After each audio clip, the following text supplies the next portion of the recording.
This video is sponsored by SquareSpace. So it's been another busy year of riding and reviewing the latest and shiniest road, gravel and mountain bikes here at Just Ride Bikes. I've been very fortunate to ride some very interesting new bikes over the past 12 months.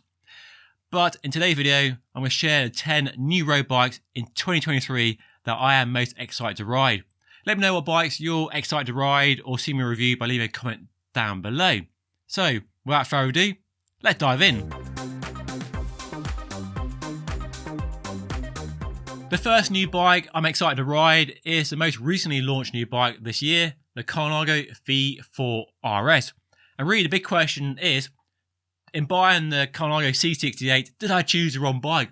Is a V4RS a better bike than a C68? I can't wait to find out.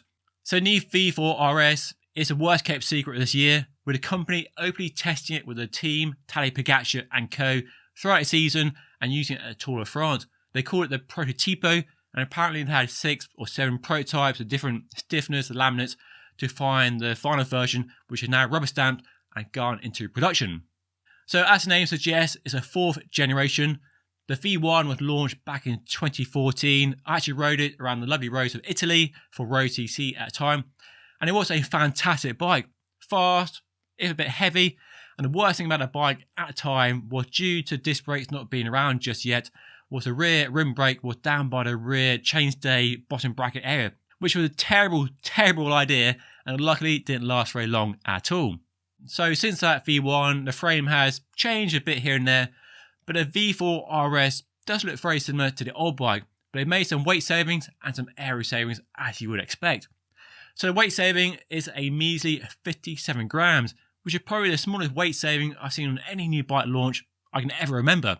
But thankfully, the claimed aero savings are a bit juicier, nearly 28 watts drag reduction over the old bike. So 28 watts is pretty decent. You just work quite hard in training to find that sort of drag reduction, so pretty decent improvement. Most of that improvement has come from the new handlebar, which is the same one-piece design as on the C68, the new head tube shaping and slightly revised tube profiles, the seat tube, rear stays and so on, but it still looks very similar to that old bike. So taking the handlebar from the C68, and they've also taken the same solid bearing, ceramic speed SLT headset bearings, which in my experience so far, after 6 months of riding, haven't given me any issues so far at all. And definitely a good thing in terms of lengthening that maintenance window between servicing the headset bearings when the cables are all internal. So the V4RS does look fantastic, if very expensive, but really, is it a better bike? Are the aero improvements worth it over the C68? That's a question I want to answer next year. Titanium has long been a very popular material and a good alternative to carbon fibre, and especially as prices have come down quite a bit over the last 10 or 15 years. Still expensive, but not as expensive as it used to be. But I think we are starting to see perhaps a new trend in the high-end titanium space: internal cable routing. Yes, not everybody's a fan of internal cable routing, but we are seeing it on high-end carbon race bikes, and we're starting to see it on titanium as well.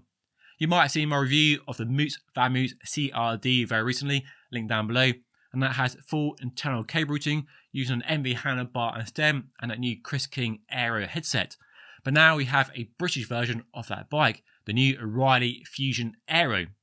Where the Moots has amazing weld quality between the different tubes on the frame, the Reilly Fusion instead has this glorious, super smooth appearance thanks to a hydroforming process normally found on aluminium frames. It gives the frame this almost carbon-esque appearance, much smoother than the Moot by comparison. And then to give it that full carbon appearance, we have full internal cable routing using the FSA ACR system. So are we witnessing a revolution in titanium? It's certainly the biggest thing to change on titanium bikes in my experience over the last 10 or 20 years.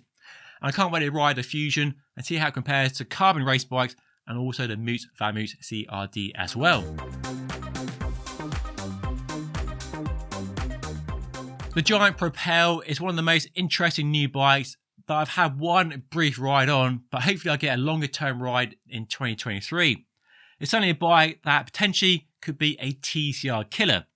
Now, officially, Giant have said the TCR isn't being killed off, but the fact the new Giant Propel in the top end Dura-Race build at least, weighs 6.9 kilograms, so super lightweight, yet has all the aero benefits, does make the choice between the Propel and the TCR look rather one-sided. So I can't wait to ride a bike in more detail, see how it compares to my TCR, and take it in the wind tunnel and see how it really compares. Is it really a bike that is a one bike to do everything? Road racing, fast club riding, sporty riding, both aero and lightweight? Well, can't wait to answer that question next year. And while that top end Dura-Race build is impressive in terms of weight, it's also very expensive, over 10 grand, although cheap compared to other bikes in that space.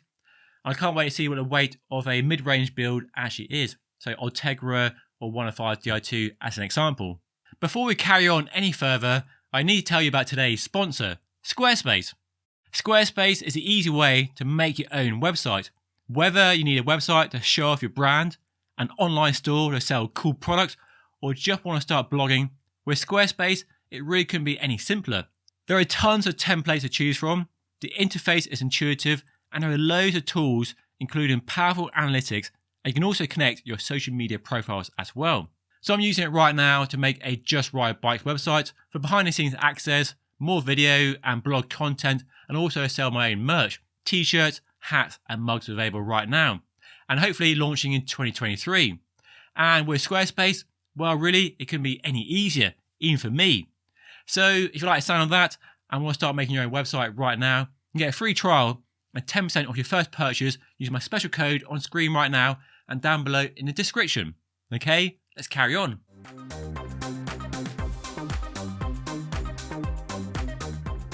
Easily the most radical, the most extremely controversial new bike launched over the past 12 months was of course the Bianchi Oltre RC.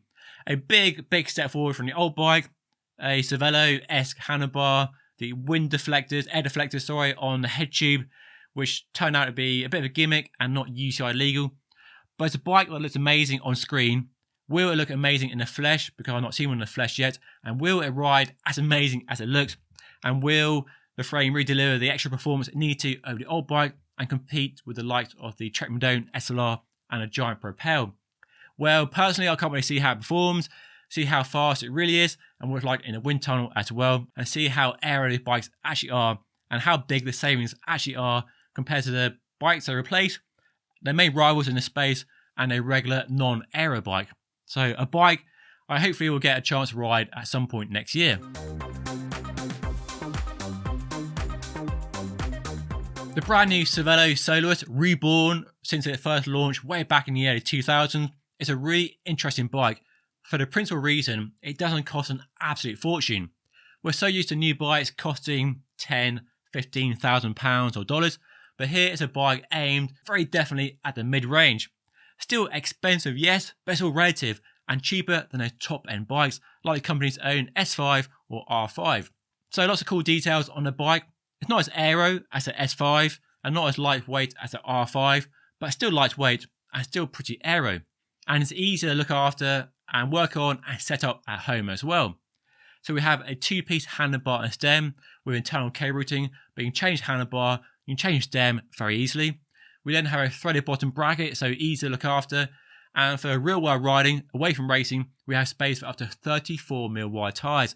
Oh, another thing not to forget is the fact it also supports mechanical shifting group sets. A great thing if you want to build your own bike from a frame set on a budget, because many top-end aero carbon race bikes only support electronic group sets going forward.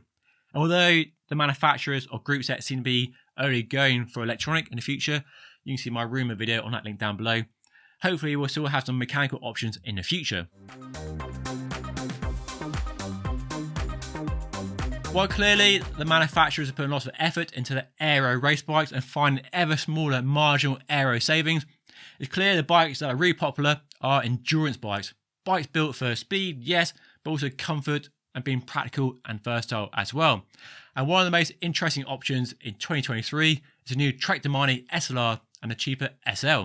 So I rode the previous generation Domane SLR about 2 years ago here on Just Ride Bikes, video link down below. And I was impressed with the performance and the comfort, but the weight was an issue. It was a bit heavy compared to other bikes in this space, like the Roubaix, the Defy, Enduro Race, and so on. but a new bike has been on a diet and saved a claimed 400 grams. And they've made that weight saving despite retaining all the key features that made the bike so good. So class leading 38mm tyre clearance, mudguard mounts, the rear ISO speed, the front ISO speed have been ditched to save weight, and down tube storage as well. So lots of sensible, very practical details, yet it's been on a diet. So hopefully it should be just as smooth and comfy as the old bike I reviewed 2 years ago, but even better when it comes to climbing and riding the hills. But hopefully I'll find out next year. And it's a bike that's suddenly more interesting given the rise in popularity of wide tyres, good 35 to 38mm slick tyres, and this growing movement towards wide tyres for all-road and light gravel. And when the Domane launched several years ago with wide tyre clearance, most people didn't really know what to make of it. Is it an endurance bike or a gravel bike? But I think that space between road and gravel is becoming more clearly identified with good quality, like Reilly tyres for example, wide tyres, so you can ride on any crappy road surface, do a bit light gravel if you want to. And it's basically a modern day touring bike really, a bike built for speed and comfort in equal measure.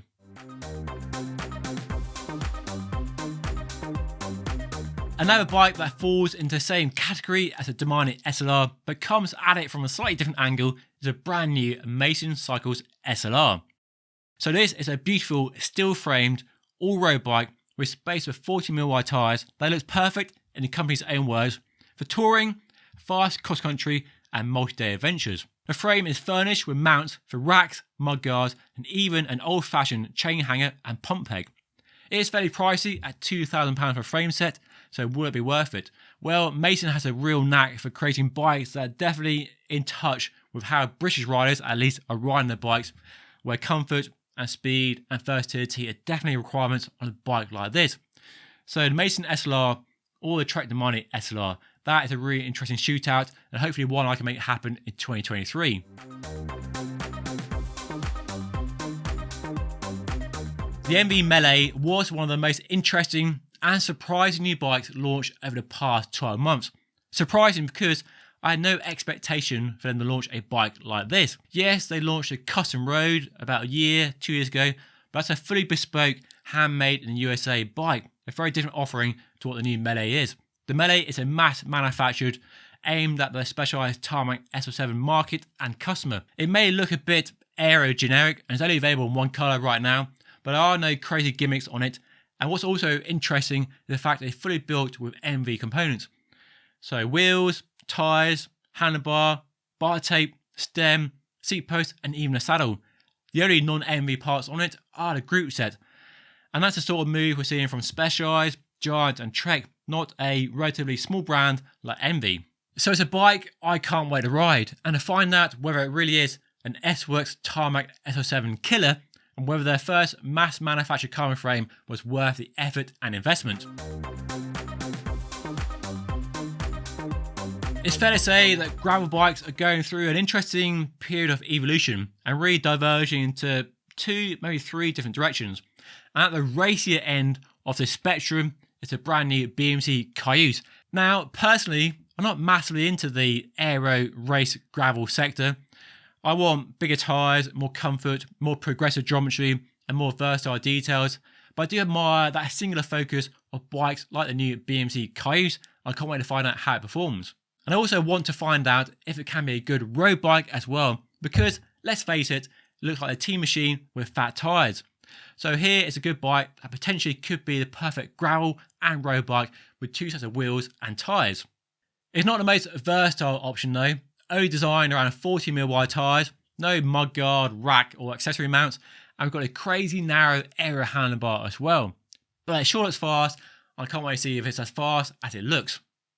So those are 10 road bikes I can't wait to ride in 2023. Let me know which of these you're excited about riding or seeing me review, or what bikes I've missed from this list by leaving a comment down below. And if you want to see a video on the big group set rumours for 2023, then check out this video right here.